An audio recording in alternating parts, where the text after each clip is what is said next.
Thank you very much, and good afternoon.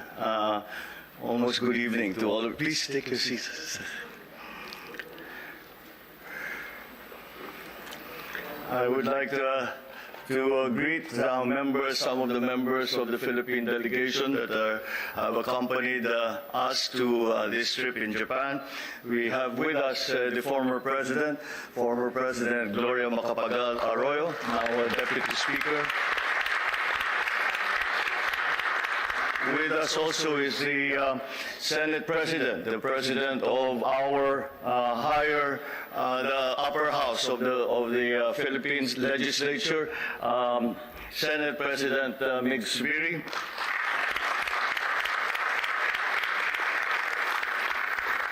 Also here is the Speaker of the House of Representatives, Speaker Martin Romualdez.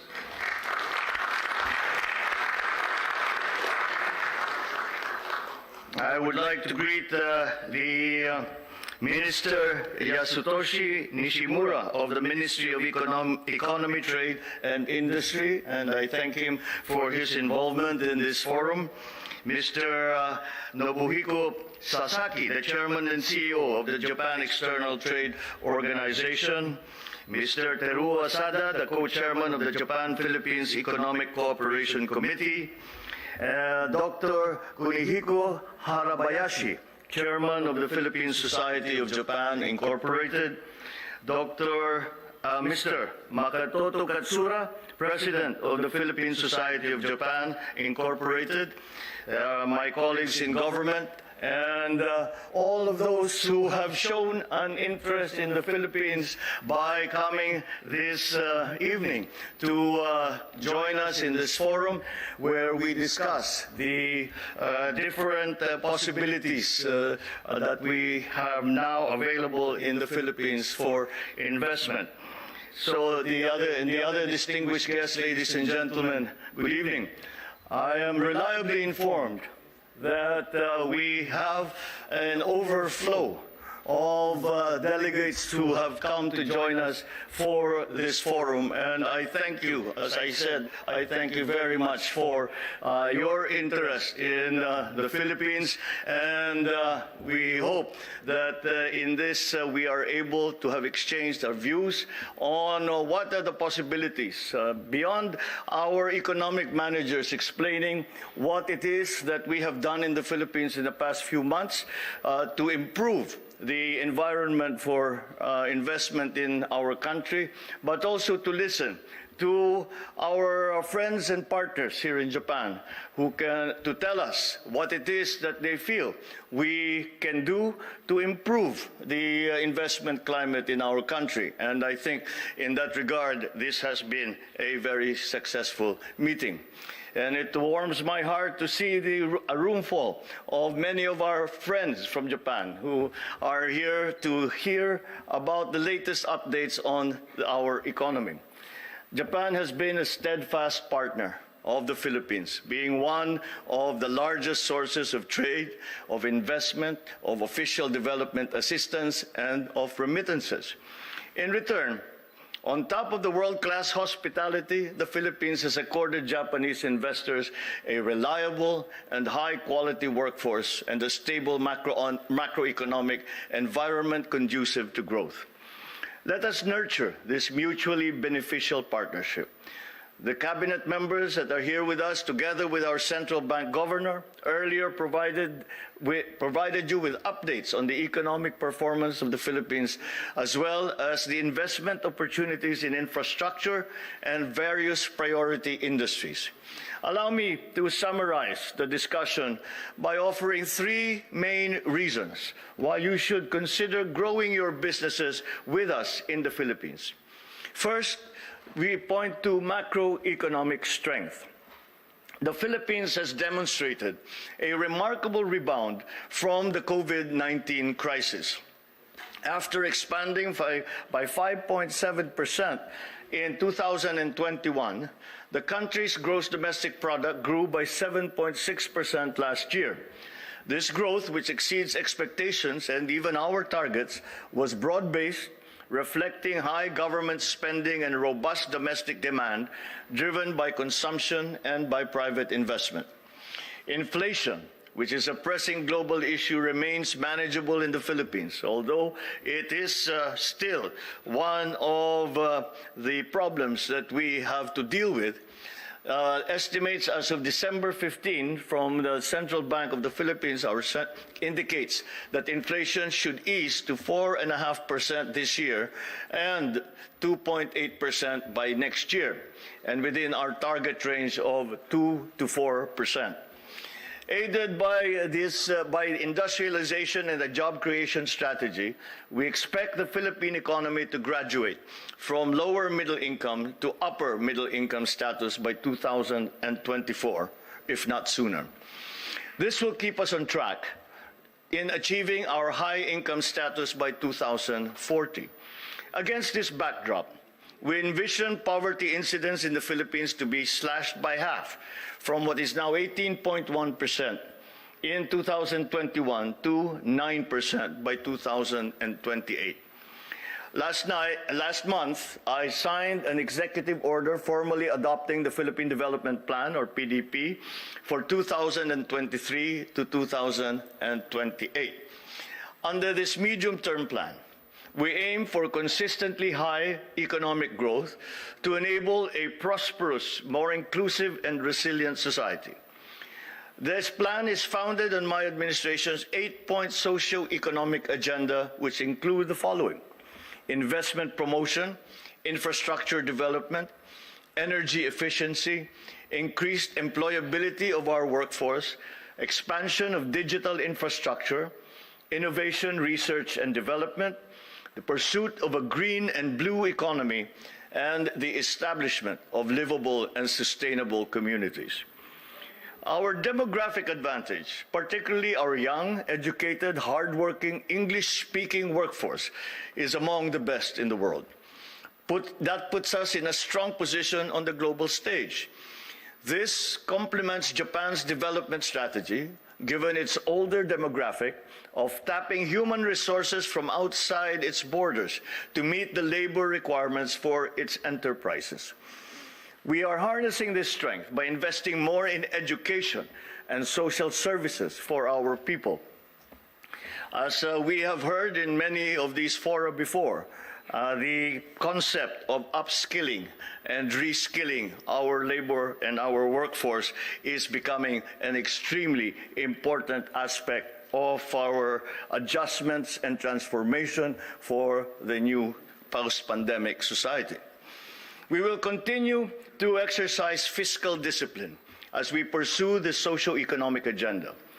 The budget deficit is down to 6.5% in the first 11 months of last year, from the pandemic spending-induced 8.6% in 2021.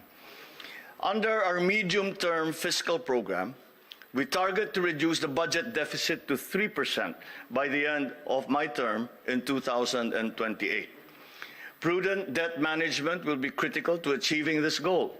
We will reduce government debt as a percent of GDP from 60.9% as of end 2022 to 51.2% by 2028. The second strong point of the Philippines is our enabling policy environment. The Philippines and Japan have very strong, solid economic ties. For instance, our cooperation in the fields of information and communication technology, or ICT, in space sciences and agriculture promises mutually beneficial economic gains. Having said this, there is room for our partnership to grow even further. The Philippines has a great deal more to offer Japanese investors. Recently, we have removed major barriers to foreign investments through landmark legislation. With the amended Foreign Investments Act, investors from other countries bringing in advanced technology to the Philippines may now fully own micro and small domestic enterprises in our country. With the amended Public Service Act, foreign investors are now allowed up to 100% ownership of public services, such as telecommunications, airways, railways, shipping, expressways. This same law retains up to 40% ownership of other major services considered public utilities, including electricity transmission and distribution systems for petroleum and petroleum products, water distribution, wastewater pipeline systems, and public utility vehicles. And with the amended retail trade liberalization law, the minimum paid-up capital for foreign retailers was reduced from $2.5 million US to just $500,000 US. Moreover, under our strategic investment priority plan, we are offering generous incentives for a wide range of activities such as manufacturing, for innovation, infrastructure, logistics, renewable energy, research and development on advanced digital production technologies, green ecosystems, health, defense, industrial value chain, and food security. Under manufacturing, for instance, the Philippines aims to become a regional hub for vehicles and parts manufacturing in Asia, supported by a strong domestic supplier base. Japanese participation in the Philippine automotive industry supply chain, such as in fabrication of auto components and parts, particularly next-generation wiring harness parts and components, will prove strategic to the fulfillment of that goal. In addition, the Philippines, with our 110 million dynamic and growing population and a rising middle class, is a lucrative market for electric vehicles. Worth noting is that recently passed legislation encourages the shift to electric vehicles in the Philippines. Aided by our liberal trade policies, investors in the Philippines are able to enjoy preferential access to key markets. For instance, 70% of Philippine exports enter the United States duty-free under the U.S. Generalized System of Preferences, or GSP.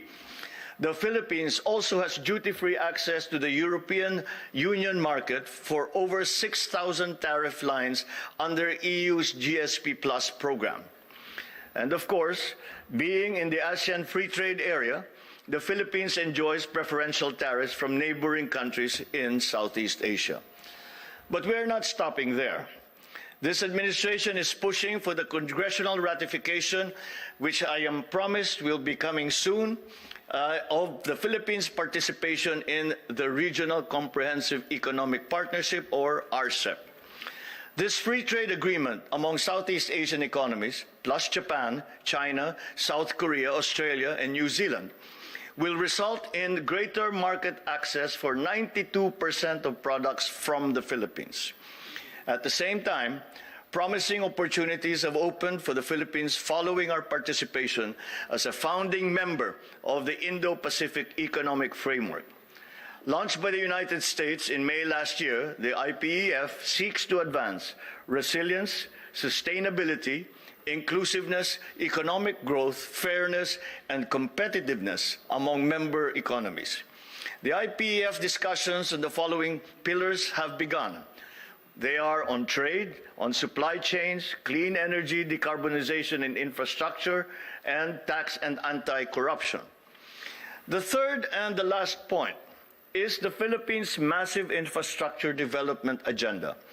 This is something that I expect you know quite well, with Japan being one of the most active partners in the fulfillment of our country's infrastructure program. Jumping off from the efforts of the past, we are building better and we are building more.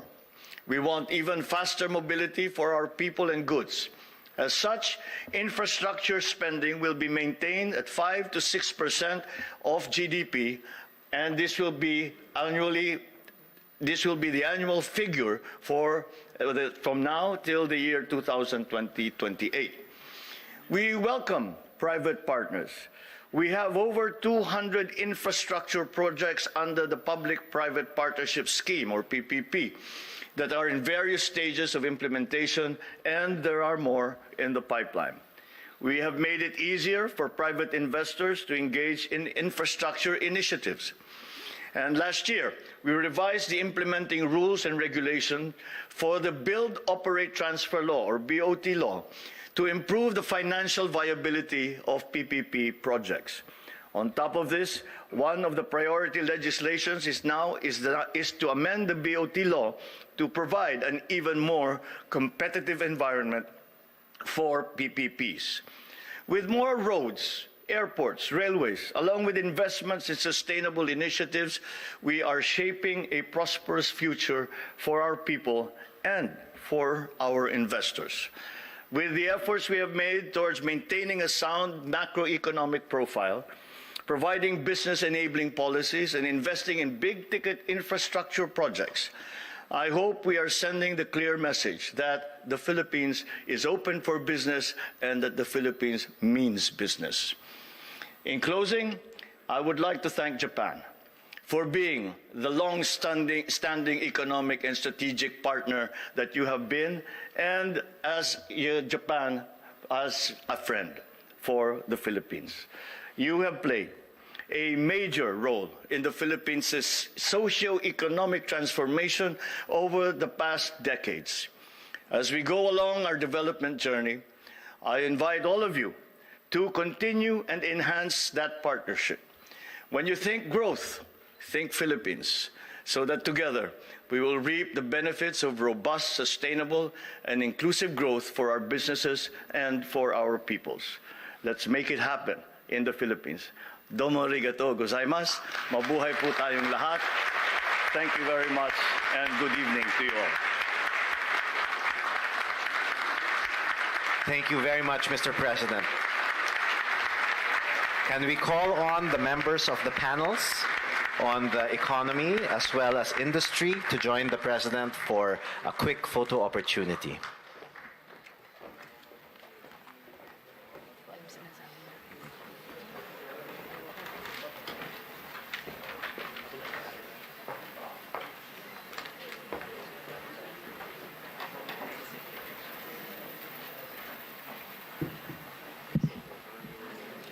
We will now have a photo opportunity with the President, with the cabinet members of the Marcos administration.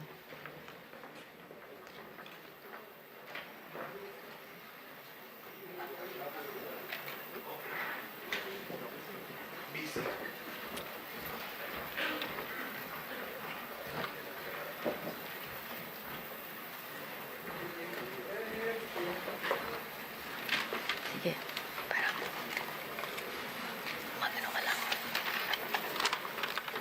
Joining the President on stage are Finance Secretary Benjamin Diokno, Trade and Industry Secretary Pascual, Tourism Secretary Cristina Frasco, NEDA Secretary Arsenio Balisacan, BSP Governor Felipe Medalla, Secretary Amena Pangandaman, Transport Secretary Jaime Bautista, whose birthday is today. Secretary Bonoan. Public Works Secretary Bonoan. SAP Anton Lagdameo. Ambassador Maylin. Environment Secretary Yulo Loizaga. Ambassador Maylin. And Ambassador Maylin. Yeah. Of course, we also would like to ask Katsura-san, Asada-san, Sasaki-san, and Hirabayashi-san to join for the photo.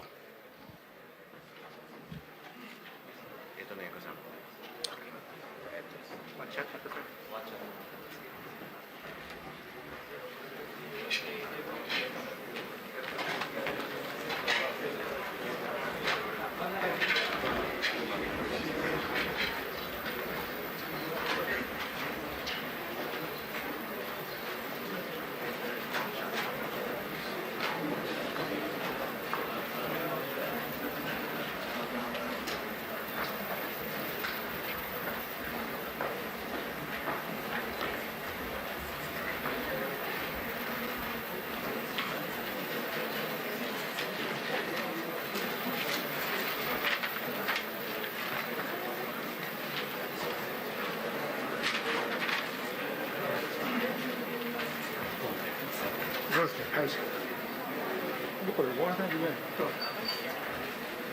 もういいの。Thank you very much. And thank you, Mr. President. それではここでマルコス大統領がご公務のため退出となります。改めまして盛大な拍手でお送りください。マルコス大統領、ありがとうございました。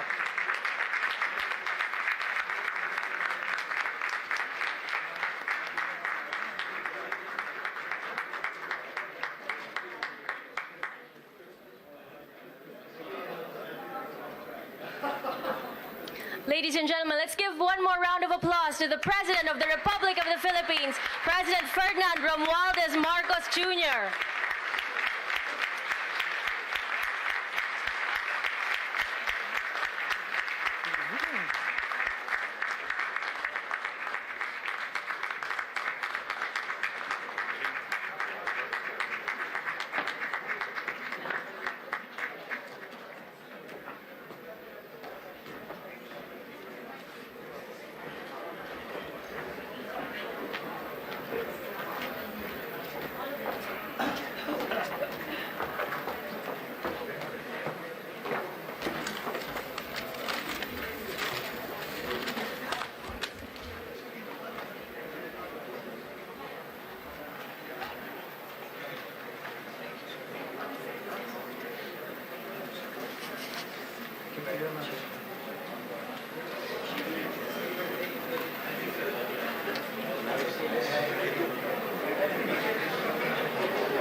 もういいのかい。もう出た。まだ